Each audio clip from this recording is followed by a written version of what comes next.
please remember to leave a like, a comment, share the video about, and if you haven't already, subscribe. Thank you.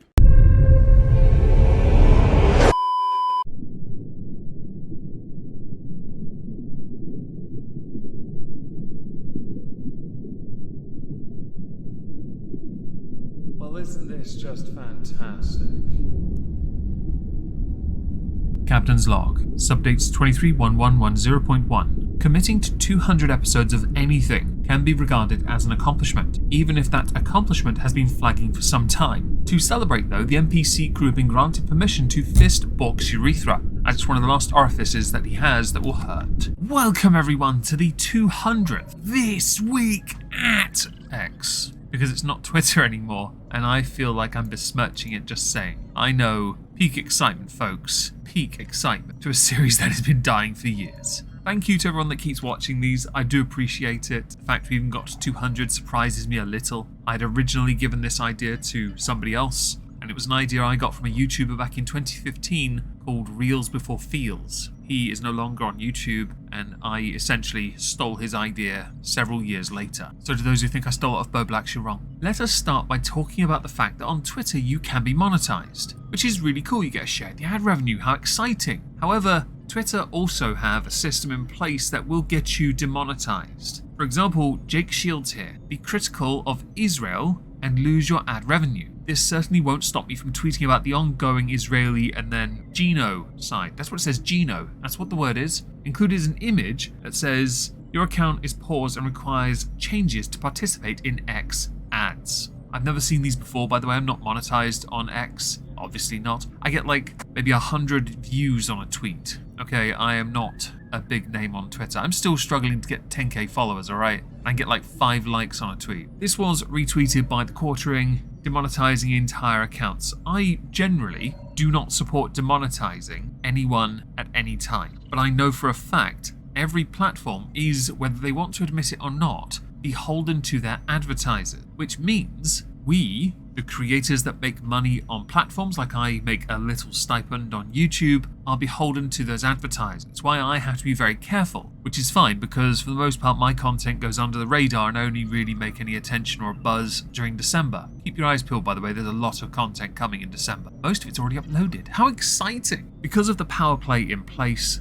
we all have to try and play the game a little, but I don't think in this instance Jake Shields gives a damn about being demonetized because they can then highlight X themselves controlling an aspect of the monetization process. As I'm not monetized there, I have no horse in the race, but I am intrigued to see what happens going forward with other creators as to whether or not monetization impacts them negatively or if they actually make anything off of ads in the first place. Next, shoe on head. Did PragerU just call me a and then homosexual slur F-A-S? Included an image. PragerU, men should not wear women's clothing. You've clearly never been to a fancy dress party. Reply, you guys have tweeted this so many times and every time you get ratioed by photos of femboys you absolutely know what you are doing. Reply, a cigarette emoji. There might be a point to that. And I think that getting ratioed, like PragerU do, is one of the greatest things ever. I like watching it because sometimes you put out some bait and you continually do it because either insanity definition or because you are genuinely trying to find a time where you can actually do it without getting ratioed with pictures of femboys.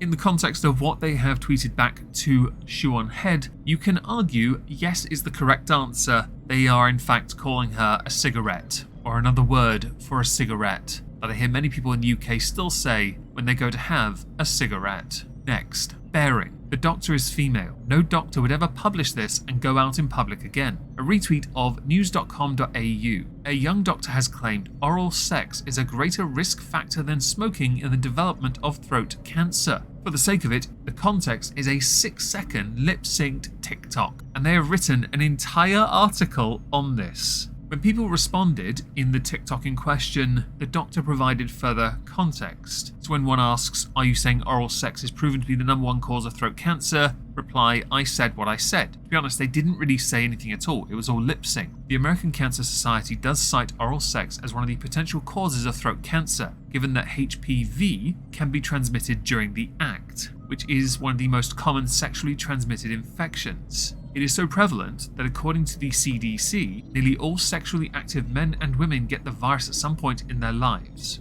Additionally, men are more likely to develop throat cancer performing oral sex on women, as women are more likely to carry the HPV virus in their genital area. So it's okay, guys, you can still get your blowies, but now you have a reason, thanks to the American Cancer Society, to not return the favour. You get to be totally selfless to protect yourself so that you two can be happier for longer.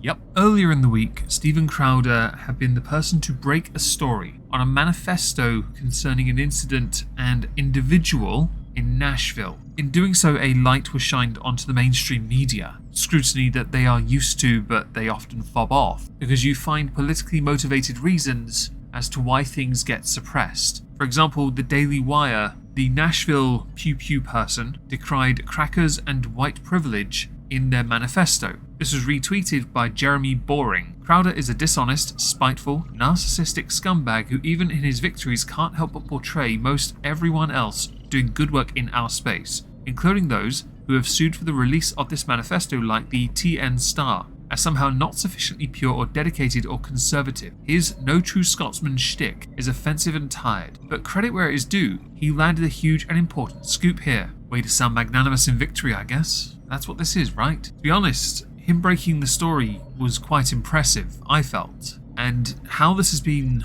covered in the States doesn't seem as honest as it should be. Now, I noticed, courtesy of Colin Wright, all big social media platforms apart from X are completely censoring that manifesto. Colin Wright believes that if Elon Musk hadn't purchased Twitter, now X, it would certainly be censored here too. Proof of that is Steven Crowder, who had two images. One, Facebook is now censoring the manifesto, and YouTube have reviewed the content and believe it violates the Violent Criminal Organization policy. So they're not applying a strike, but they are removing the podcast episode Louder with Crowder. I can't read the rest because I'll get in trouble myself, and I have to be careful, even someone like myself. Director Arcater, Dorcater on my ship, of course. It's a net positive to be sure, but perhaps better still to support other platforms that are not censoring, like Rumble. Please ignore the stain on them, it comes with non-censoring. Now, I'm not going to be drawn in on that part, because I don't really care about anyone who uses Rumble. I try to grow there, I'm struggling, okay? We'll try again next year. But there is a point about using alternative platforms that you should consider.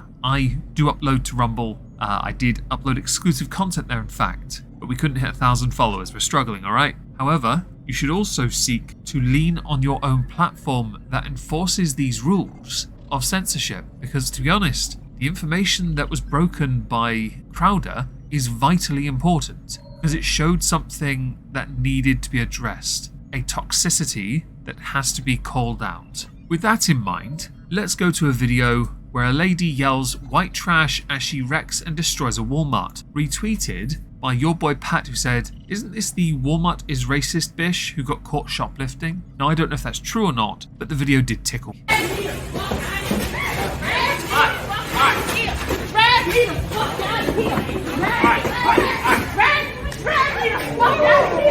Throughout this week, I've noticed that Tommy Robinson has been trending on Twitter. If you don't know who he is, I am very surprised. He is quite well known, he is established, he's very pro-free speech though, yes, apparently. He was yeeted off of most platforms over the course of a number of years, and recently he got his Twitter back, tweeting out, "I am grateful to Elon Musk for giving me my voice back at such an important time. I've been censored, attacked, slandered and imprisoned for shining a light on uncomfortable truths that our government wished to hide. The public are now aware I was telling the truth. We have lots to do." Because it turns out, and people might not like me saying this, when it came to gangs in the United Kingdom or immigration issues, crimes committed in that ballpark, also concerning gangs, he was right. Around this time, Julie Bindel had tweeted, "Just had the opportunity to hand this racist F-wit his arse." She really picked her moment because the context of this photo was that Tommy had gone to pay his respect and meet Charlene Downs' family on the 20th anniversary of her passing. Instead, she screamed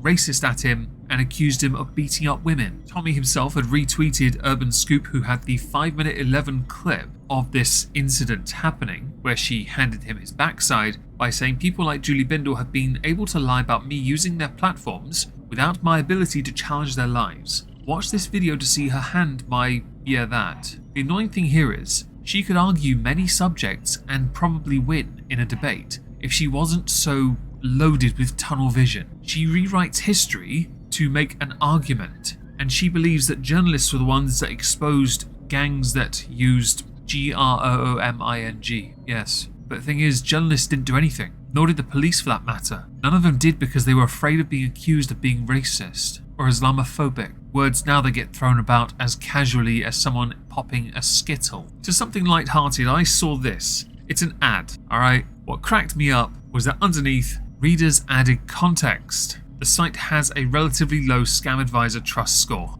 Well then, what a shame. Last week I showed you a video of an individual, quite muscular, or was it the week before? And somebody had gotten ratioed to high hell and lost a massive poll because they believed no straight man would knowingly want to have sex with this muscular woman. We have another one. E. Men, do you find this attractive? Women, would you want to look like this? As an individual, male, I do not find overly muscular women that attractive. I mean jacked. But that doesn't mean she's not attractive in the slightest. I think that is a very rude thing to do. Again, being very judgmental towards somebody who themselves is doing what is touted as body positivity. It is the kind we should champion, 100%. There will undoubtedly be many that do not find the individual in the video attractive. A vast majority of that won't say it because we support someone's right to do and think and believe and be whatever they want to be. And yes, in this instance, that includes being jacked to high hell. I know guys who would kill for biceps like that, and I have no doubt many would like death by snoo snoo. The final subject, Mr. Beast, for two separate reasons. The first, Yahoo News. While American YouTuber Mr. Beast's goal was to provide clean drinking water for 500,000 people, activists say his actions shamed the Kenyan government and helped perpetuate the stereotype that Africa is dependent on handouts. I could insert a remarkably callous comment here, but I don't need to. I'll instead say this. If what Mr. Beast has done has shamed the Kenyan government, they themselves can be the ones to say it. Activists do not need to be the ones to speak on their behalf. You are just trying to find a way to downplay what he did by making all those well. The second part, Mr. Beast was on a podcast, I don't know which one, and people aren't very happy with what he said when it came to dating preference. David Challen here. I have to give women the test. I don't get along with women unless they've checked all my boxes and they're beautiful. YouTube's biggest creator lists tablet of commandments women must adhere to so to gain his interest. If you encounter a man like this, please just run. Retweeted by Weeboo, discouraging anyone from having dating standards is ultimately the biggest red flag. Women have checkboxes, men have checkboxes. This is how everyone determines compatibility, and she is 100% correct. Mr. Beast has dating standards based on how active you are as an individual, how willing you are to learn, whether you have hobbies, whether you're an interesting person essentially. If that is a red flag, he would put you under that kind of lens, then chances are you're the problem because you don't want to share much of yourself with them.